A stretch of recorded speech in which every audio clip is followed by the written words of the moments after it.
G2 face ਦੇ ਵਿੱਚ gap 2 face ਦੇ ਵਿੱਚ ਵੀ ਸਾਰੇ ਪ੍ਰੋਟੀਨਸ ਹੀ ਬਣਨਗੇ, ਬਟ ਇਸ ਕੇਸ ਦੇ ਵਿੱਚ ਇੱਕ ਸਪੈਸ਼ਲ ਪ੍ਰੋਟੀਨ ਆਉਂਦਾ ਵਾ। ਉਸ ਪ੍ਰੋਟੀਨ ਦਾ ਨਾਮ ਯਾਦ ਰੱਖਿਓ, ਟਿਊਬੁਲਿਨ ਪ੍ਰੋਟੀਨ। ਜੇ ਇਹ ਸਪੈਸ਼ਲ ਪ੍ਰੋਟੀਨ ਹੈ ਤਾਂ ਇਹਦੇ ਦੇ ਐਗਜ਼ਾਮੀਨਰ ਕੁਐਸਚਨ ਪੁੱਛ ਲੇਗਾ ਟਿਊਬੁਲਿਨ ਪ੍ਰੋਟੀਨ ਹੁੰਦਾ ਕੀ ਆ। ਟਿਊਬੁਲਿਨ ਪ੍ਰੋਟੀਨ ਸਪਿੰਡਲ ਫਾਈਬਰ ਦੀ ਫਾਰਮੇਸ਼ਨ 'ਚ ਹੈਲਪ ਕਰਦਾ ਵਾ। ਹੁਣ ਸਪਿੰਡਲ ਫਾਈਬਰ ਕੀ ਹੁੰਦਾ ਵਾ ਇਹ ਵੀ ਤੁਹਾਨੂੰ ਪਤਾ ਹੋਣਾ ਚਾਹੀਦਾ। ਸਪਿੰਡਲ ਫਾਈਬਰ ਦੀ ਜੇ ਮੈਂ ਗੱਲ ਕਰਾਂ ਪਹਿਲਾਂ ਇਹਨੂੰ ਸਮਝੋ, ਠੀਕ ਹੈ। ਦੇਖੋ ਐਮ ਫੇਸ ਦਾ ਬੇਸਿਕਲੀ ਇਹਦੇ ਵਿੱਚ ਹੁੰਦਾ ਕੀ ਹੈ, ਇਹਨੂੰ ਕਹਿ ਲਈਏ ਕਿ ਬੇਸਿਕਲੀ ਡਿਵੀਜ਼ਨ ਫੇਸ ਆ। ਡਿਵੀਜ਼ਨ ਫੇਸ ਦੇ ਵਿੱਚ ਸੈੱਲ ਕਿੱਦਾਂ ਡਿਵਾਈਡ ਕਰਦਾ ਵਾ, ਮਾਈਟੋਸਿਸ ਡਿਵੀਜ਼ਨ ਦੇ ਨਾਲ। ਮੈਂ ਥੋੜਾ ਜਿਹਾ ਤਾਂ ਸਮਝਾ ਰਹੀ ਕਿ ਸਪਿੰਡਲ ਫਾਈਬਰ ਕਲੀਅਰ ਹੋ ਜਾਏਗੀ ਡਾਊਨ, ਠੀਕ ਹੈ। ਮਾਈਟੋਸਿਸ ਐਕਚੁਅਲੀ ਨੇਮ ਕਿੱਥੋਂ ਆਇਆ, ਮਾਈਟੋਸ मीनिंग थ्रेड, सिस मीनिंग थ्रेड लाइक स्ट्रक्चर, ठीक है। माइटोसिस डिवीजन ਦੇ ਵਿੱਚ ਇੱਕ ਥ੍ਰੈਡ ਲਾਈਕ ਸਟਰਕਚਰ ਬਣਦਾ ਵਾ ਜਿਹਨੂੰ ਅਸੀਂ ਸਪਿੰਡਲ ਫਾਈਬਰ ਕਹਿੰਦੇ ਆ, ਜਿਹਦੇ ਕਰਕੇ ਇਹਦਾ ਨਾਮ ਹੀ ਮਾਈਟੋਸਿਸ ਪੈ ਗਿਆ। ਦੇਖੋ ਸਪਿੰਡਲ ਫਾਈਬਰ ਕਿੰਨਾ ਇੰਪੋਰਟੈਂਟ ਆ। ਬੇਸਿਕਲੀ ਫਾਈਬਰ ਕੁਝ ਨਹੀਂ ਹੁੰਦਾ, ਜੇ ਦੀ ਗੱਲ ਕਰਾਂ ਸੈੱਲ ਨੂੰ ਬਣਾਵਾਂ, ਸੈੱਲ ਦੇ ਵਿੱਚ ਜਦੋਂ ਤੁਸੀਂ ਦੇਖਦੇ ਹੁੰਦੇ ਹੋ ਕਿ ਆਹ ਦੋ ਸੈਂਟਰੀਓਲਸ ਨੇ, ਆਹ ਸਪਿੰਡਲ ਫਾਈਬਰਸ ਹੁੰਦੇ ਨੇ ਜਿਨ੍ਹਾਂ ਦੇ ਉੱਪਰ ਕ੍ਰੋਮੋਸੋਮ ਲਟਕਦੇ ਨੇ, ਹੈਂਗ ਕਰਦੇ ਨੇ। ਦੇਖੋ ਜਿਵੇਂ ਇਕੁਏਟਰ ਦੀ ਪਲੇਟ ਬਣਾਵਾਂ ਤੇ ਇਹਦੇ ਵਿੱਚ ਇਦਾਂ ਕ੍ਰੋਮੋਸੋਮ ਹੈਂਗ ਕੀਤੇ ਨੇ। ਸੋ ਸਪਿੰਡਲ ਫਾਈਬਰ ਦਾ ਕੀ ਰੋਲ ਹੁੰਦਾ ਵਾ, ਇਹ ਕ੍ਰੋਮੋਸੋਮ ਨੂੰ ਹੈਂਗਿੰਗ ਦੇ ਵਿੱਚ, ਅਟੈਚਮੈਂਟ 'ਚ ਹੈਲਪ ਕਰਦਾ ਵਾ। ਸਪਿੰਡਲ ਫਾਈਬਰ ਕਿਹੜੇ ਪ੍ਰੋਟੀਨ ਤੋਂ ਬਣਿਆ, ਟਿਊਬੁਲਿਨ ਪ੍ਰੋਟੀਨ ਤੋਂ। ਤੇ ਟਿਊਬੁਲਿਨ ਪ੍ਰੋਟੀਨ ਕਿਹੜੇ ਫੇਸ 'ਚ ਬਣਿਆ, ਗੈਪ 2 G2 ਫੇਸ ਦੇ ਵਿੱਚ। ਇਸ ਤੋਂ ਇਲਾਵਾ ਇੱਕ ਹੋਰ ਸਪੈਸ਼ਲ ਚੀਜ਼ G2 ਫੇਸ 'ਚ ਬਣਦੀ ਆ, ATP। ਤੇ ਕਿੰਨੀ ATP ਬਣਦੀ ਆ ਜੀ, ਤੁਹਾਨੂੰ ਪਹਿਲਾਂ ਇਹ ਗੱਲ ਕਲੀਅਰ ਕੀਤੀ ਜਾਏ। ਦੇਖੋ ਮੈਂ ਜਦੋਂ ਤੁਹਾਨੂੰ ਐਮ ਫੇਸ ਕਲੀਅਰ ਕਰਵਾਉਂਗੀ ਉਦੋਂ ਤੁਹਾਨੂੰ ਇੱਕ ਚੀਜ਼ ਪਤਾ ਲੱਗੇਗੀ ਕਿ ਐਮ ਫੇਸ ਦਾ ਇੱਕ ਸਬ ਫੇਸ ਹੁੰਦਾ ਮੈਟਾਫੇਸ, ਜਿਹਦੇ ਵਿੱਚ ਕ੍ਰੋਮੋਸੋਮ ਇਕੁਏਟਰ ਲਾਈਨ 'ਚ ਅਰੇਂਜ ਹੁੰਦੇ ਆ। ਤੇ ਇਹ ਕ੍ਰੋਮੋਸੋਮ ਇਕੁਏਟਰ ਤੋਂ ਆ ਪੋਲ ਵੱਲ ਮੂਵ ਕਰਦੇ ਆ। ਹੁਣ ਇੱਕ ਕ੍ਰੋਮੋਸੋਮ ਨੂੰ ਇਕੁਏਟਰ ਤੋਂ ਪੋਲ ਵੱਲ ਮੂਵ ਕਰਨ ਦੇ ਲਈ ਅਰਾਊਂਡ 30 ATP એનર્ਜੀ ਚਾਹੀਦੀ ਆ। ਜੇ ਇੱਕ ਕ੍ਰੋਮੋਸੋਮ ਨੂੰ 30 ATP એનર્ਜੀ ਚਾਹੀਦੀ, ਸੋਚੋ ਇਸ ਇਕੁਏਟਰ ਪਲੇਟ 'ਤੇ ਜਿੰਨੇ ਵੀ ਕ੍ਰੋਮੋਸੋਮ ਹੋਣਗੇ ਉਹਨਾਂ ਨੂੰ ਪੋਲਸ ਵੱਲ ਮੂਵ ਕਰਨ ਲਈ ਕਿੰਨੀ એનર્ਜੀ ਚਾਹੀਦੀ ਹੋਗੀ। ਤੇ ਇਹ ਸਾਰੀ energy in the farm of ATP special G2 face 'ਚ ਬਣਦੀ ਆ। ਮੈਂ ਤੁਹਾਨੂੰ ਕਿਹਾ ਸੀਗਾ ਕਿ G1 ਫੇਸ ਵਿੱਚ ਵੀ એનર્ਜੀ ਬਣੀ ਸੀ, ਬਟ ਇਹ ਸਾਰੀ ATP ਤੇ DNA ਫਾਰਮ ਕਰਨ ਲਈ ਯੂਜ਼ ਹੋ ਗਈ। ਤੇ ਸਪੈਸ਼ਲੀ G2 ਫੇਸ ਦੀ ATP, ਇਹਦੇ ਵਿੱਚ ਲਾਰਜ ਅਮਾਉਂਟ 'ਚ ATP ਬਣੇਗੀ ਤੇ ਇਹ ਸਾਰੀ ਦੀ ਸਾਰੀ ATP ਕ੍ਰੋਮੋਸੋਮ ਦੀ ਮੂਵਮੈਂਟ 'ਚ ਯੂਜ਼ ਹੋਏਗੀ। ਹੁਣ ਅਸੀਂ G1 ਫੇਸ ਵੀ ਪੜ੍ਹ ਲਿਆ, G2 ਫੇਸ ਵੀ ਪੜ੍ਹ ਲਿਆ, S ਫੇਸ ਵੀ ਪੜ੍ਹ ਲਿਆ ਤੇ G2 ਫੇਸ ਵੀ ਪੜ੍ਹ ਲਿਆ। ਨੈਕਸਟ ਮੈਂ ਤੁਹਾਨੂੰ ਇੱਕ ਹੋਰ ਫੇਸ ਕਰਾਉਂਗੀ, G0 ਫੇਸ। ਹੁਣ ਅਸੀਂ ਇੰਟਰਫੇਸ ਦੇ G1 ਫੇਸ ਬਾਰੇ ਵੀ ਪੜ੍ਹ ਲਿਆ, S ਫੇਸ ਬਾਰੇ ਵੀ ਪੜ੍ਹ ਲਿਆ ਤੇ G2 ਫੇਸ ਬਾਰੇ ਵੀ ਪੜ੍ਹ ਲਿਆ। ਹੁਣ ਅਸੀਂ ਸਟਾਰਟ ਕਰਨ ਲੱਗੇ ਹਾਂ GO ਫੇਸ, ਇਹਨੂੰ ਕਿਊਸੈਂਟ ਸਟੇਜ ਵੀ ਕਹਿੰਦੇ ਆ, ਠੀਕ ਹੈ ਜੀ। ਇਹ ਫੇਸ ਕਰਾਉਣ ਤੋਂ ਪਹਿਲਾਂ ਨਾ ਮੈਂ ਤੁਹਾਨੂੰ ਸੈੱਲ ਦੀ ਸਾਈਕਲ ਦੀ ਇੱਕ ਡਾਇਗਰਾਮ ਸਮਝਾਉਂਗੀ ਸੋ ਦੈਟ ਇਹ ਫੇਸ ਕਲੀਅਰਲੀ ਸਮਝ ਆ ਜਾਏ। ਦੇਖੋ ਹੁੰਦਾ ਕੀ ਆ, ਠੀਕ ਹੈ। ਸਭ ਤੋਂ ਪਹਿਲਾਂ ਤਾਂ ਮੈਂ ਤੁਹਾਨੂੰ ਕਿਹਾ ਸੀਗਾ ਕਿ ਜਿਹੜਾ ਸੈੱਲ ਸਾਈਕਲ ਆ, ਠੀਕ ਹੈ, ਐਂਡ ਸੈੱਲ ਡਿਵੀਜ਼ਨ ਆ। ਸੈੱਲ ਡਿਵੀਜ਼ਨ ਦੇ ਵਿੱਚ ਮੈਂ 2 ਫੇਸ ਡਿਸਕਸ ਕਰਾਂਗੀ ਤੁਹਾਡੇ ਨਾਲ, ਇੰਟਰਫੇਸ ਐਂਡ ਐਮ ਫੇਸ। ਪਹਿਲਾਂ ਤੁਹਾਨੂੰ ਇਹ ਪਤਾ ਹੋਣਾ ਚਾਹੀਦਾ ਵਾ ਕਿ ਸੈੱਲ ਦੇ ਵਿੱਚ 95% ਇੰਟਰਫੇਸ ਹੁੰਦਾ ਵਾ, ਓਨਲੀ 5% ਐਮ ਫੇਸ ਪਰਫਾਰਮ ਹੁੰਦਾ ਹੈ, ਠੀਕ ਹੈ। ਫਿਰ ਇੰਟਰਫੇਸ ਹੀ ਤੁਹਾਨੂੰ ਮੈਂ ਅੱਗੇ ਸਬ ਟਾਈਪਸ ਦੱਸੀਆਂ, G1, S ਤੇ G2 ਤੇ ਇੱਕ G0 ਫੇਸ ਜਾਂ ਕਿਊਸੈਂਟ ਸਟੇਜ ਵੀ ਆਉਂਦੀ ਹੈ। ਪਹਿਲਾਂ ਮੈਂ ਇਹਦੇ ਤੋਂ ਇਹਨੂੰ ਸਮਝਾਉਣ ਦੀ ਕੋਸ਼ਿਸ਼ ਕਰਦੀ। ਦੇਖੋ ਹੁੰਦਾ ਕੀ ਬੱਚੋ, ਆ ਹੈਗਾ ਜੀ ਐਮ ਫੇਸ ਤੇ ਆ 95% ਵਾਲਾ ਇਹਦੇ 'ਚ ਆ ਗਿਆ ਜੀ ਇੰਟਰਫੇਸ। ਦੇਖੋ ਸਭ ਤੋਂ ਪਹਿਲਾਂ ਰੂਲ ਦੇ ਅਕੋਰਡਿੰਗ ਤੇ G1 ਪਹਿਲਾਂ ਆਣਾ। ਇੱਥੋਂ ਲੈਂਦੇ ਆ ਮੰਨ ਲਓ ਸਾਡਾ ਸੈੱਲ ਆ 2N ਸਟੇਜ 'ਚ ਆ, ਇਹਦੇ ਕ੍ਰੋਮੋਸੋਮ ਡਿਪਲੋਇਡ ਆ, ਇਹਦਾ ਜਿਹੜਾ DNA ਕੰਟੈਂਟ ਆ ਉਹ T2C ਆ, ਮਤਲਬ ਕਾਪੀ ਨੰਬਰ DNA ਡਬਲ ਆ, 2 ਆ, ਠੀਕ ਹੈ ਜੀ। ਅੱਛਾ ਹੁਣ ਕ੍ਰੋਮੋਸੋਮ ਵੀ 2N ਆ ਤੇ DNA ਦੀ ਕਾਪੀ ਨੰਬਰ ਵੀ 2C ਆ। G1 ਫੇਸ ਦੇ ਵਿੱਚ ਮੈਂ ਤੁਹਾਨੂੰ ਕਰਵਾਇਆ ਸੀਗਾ ਕਿ ਸੈੱਲ ਨੇ ਆਪਣੇ ਵਿੱਚ ਪ੍ਰੋਟੀਨਸ ਬਣਾਉਣੇ ਆ, ਐਂਜ਼ਾਈਮਸ ਬਣਾਉਣੇ ਆ ਤੇ એનર્ਜੀ ਬਣਾਉਣੀ ਆ ਸੋ ਦੈਟ ਉਹ S ਫੇਸ ਦਾ DNA ਬਣਾ ਸਕੇ, ਠੀਕ ਹੈ।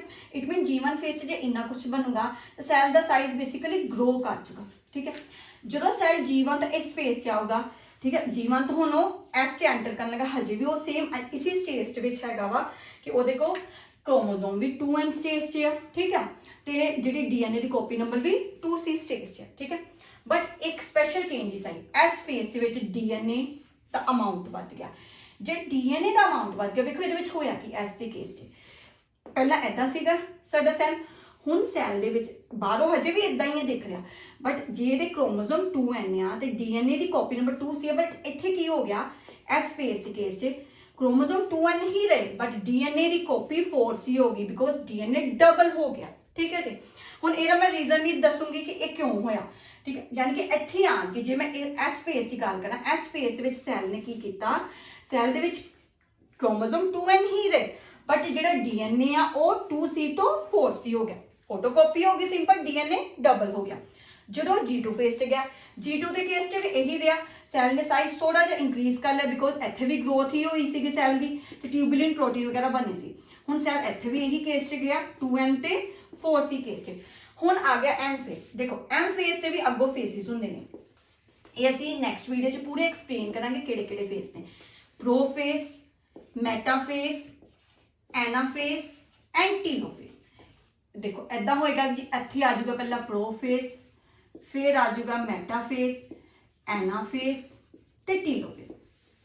जो सैल G2 तो M फेस च एंटर करेगा उदों उहदे नाल की होएगा, देखो G2 तो जो M फेस च एंटर करेगा तो सैल इत्थे आन के इत्थों एंटर हो गया प्रोफेस, इत्थे आन के एक सैल तो दो सैल बन जाएंगे।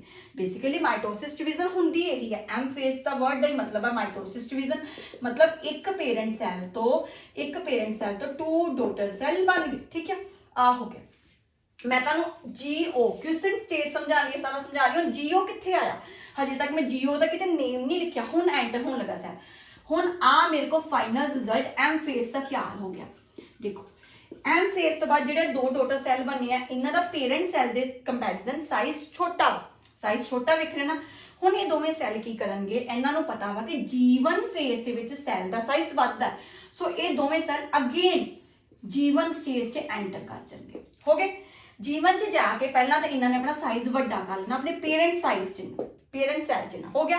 इस तो बाद इन्हों को ऑप्शन आएगी, या तो ये दोवें सैल साइकिल नूं छड्ड के बाहर चले जान, मतलब इत्थे आ जान, या तो सैल कंटिन्यू कर लें, साइकिल च कंटिन्यू कर लें, ये दोवें सैल फिर एस फेस च एंटर कर जाए। देखो जे आ दोवें जिहड़े डॉटर सैल ही पहला इन्होंने G1 च जाके साइज इंक्रीज किया, इत्थे जाके सैल नूं बाहर छड्डता, साइकिल छड्डती, ये किहड़े स्टेज च एंटर हो गए, जीओ क्यूसेंट स्टेज च। क्यूसेंट वर्ड का ही मतलब है कि उन्हें सैल नूं छड्डता, साइकिल नूं छड्डता। इत्थे आन के की करदे ने, क्यों जीओ फेस च आए, इन्हां नूं की इहो जिहा रीजन होया, जदों भी सैल G1 तो जीओ ते जाएगा और डिफरेंशिएट होके जाएगा। डिफरेंशिएट वर्ड का मतलब की हुंदा वा, ਉਹ ਪ੍ਰੋਪਰ ਕੋਈ ਫੰਕਸ਼ਨ ਲੈ ਕੇ ਜਾਏਗਾ। ਇਹਦੀ ਬੈਸਟ ਐਗਜ਼ਾਮਪਲ ਦੇਣੀ ਹੈ ਤੁਹਾਡੇ ਬ੍ਰੇਨ ਦੇ ਸੈੱਲ, ਨਿਊਰਨ ਸੈੱਲ। ਹੁੰਦਾ ਕੀ ਆ, ਵੇਖੋ ਮੰਨ ਲਓ ਇਹ ਬ੍ਰੇਨ ਦਾ ਇੱਕ ਸੈੱਲ ਹੈ ਨਿਊਰਨ ਸੈੱਲ, ਇਹ G1 ਸਟੇਜ 'ਚ ਗਿਆ, G1 ਤੋਂ S 'ਚ ਆਇਆ, S ਤੋਂ G2 ਤੇ ਜਦੋਂ M ਫੇਸ 'ਚ ਟੂ ਡਾਟਰ ਸੈੱਲ ਬਣ ਗਏ ਤੇ ਇਹਨੂੰ ਪਤਾ ਹੀ ਇਹਦਾ ਸਾਈਜ਼ ਛੋਟਾ ਵਾ ਨਿਊਰਨ ਸੈੱਲ। ਇਹ ਅਗੇਨ G1 'ਚ ਜਾ ਕੇ ਇਹਨੇ ਸਾਈਜ਼ ਵੱਡਾ ਕਰਕੇ GO 'ਚ ਚਲਾ ਗਿਆ। ਇਹਨੇ ਇੱਥੇ ਆ ਕੇ ਨਿਊਰਨ ਦੀ ਸ਼ੇਪ ਕਿਸ ਤਰ੍ਹਾਂ ਹੁੰਦੀ ਹੈ ਦੱਸੋ, ਡੈਂਡਰਾइट्स ਹੁੰਦੇ ਆ, ਇਸ ਤਰ੍ਹਾਂ ਕਰਕੇ ਇਹਦੀ ਸਮਥਿੰਗ ਲਾਈਕ ਸ਼ੇਪ ਹੁੰਦੀ ਹੈ। इन्हें अपना एक प्रॉपर फंक्शन कर लिया स्टार्ट, की फंक्शन ही ब्रेन के मैसेज को पास करना, ठीक है जी। इसका मतलब जो भी सैल G1 तो GO फेस से जाएगा तो वो हमेशा की करेगा, कोई फंक्शन परफॉर्म करेगा और डिफरेंशिएट होके जाएगा। इत्थे तक समझ आ गया, ठीक है। ये बड़िया सारिया एग्जाम्पल्स ने तुहाडी बॉडी दे विच, तुहाडे मसल दे सैल भी यही काम करते हैं। वो की करते हैं, जो M तो बाद G1 ते साइज इंक्रीज करने लई जांदे ने तो वो G1 तो बाद सैल साइकिल नूं छड्ड दिंदे ने, GO फेस च चले जांदे ने तो कोई स्पैसीफिक फंक्शन परफॉर्म करते हैं, ठीक है। बट हर बार इदा नहीं होता, कई सैल फिर कंटिन्यू आ जाते G1 तो S G2 तो वो साइकिल कंटिन्यू करते रहते हैं। यदि एग्जाम्पल दवा जो सैल बार बार यही साइकिल च कंटिन्यू रहते हैं, वो एग्जाम्पल होंगी जी मैरिस्टमैटिक सैल। हुण तुसीं वेखो प्लांट्स दे विच ये जिहड़े मैरिस्टमैटिक सैल हुंदे ने, इन्हां दा की काम हुंदा वा, ग्रोथ करनी। ये फिर की करते हैं, इन्हां दा कोई होर ते फंक्शन है नहीं स्पैसीफिक, ये बार बार सैल साइकिल विच कंटिन्यू हो ही जाते हैं, अपना सैल साइज इंक्रीज करी जाते हैं, ठीक है। हुण GO फेस दे नाल बड़ियां सारी टर्म्स ने, मैं वो टर्म्स तुहानूं एक्सप्लेन करवांदी हां।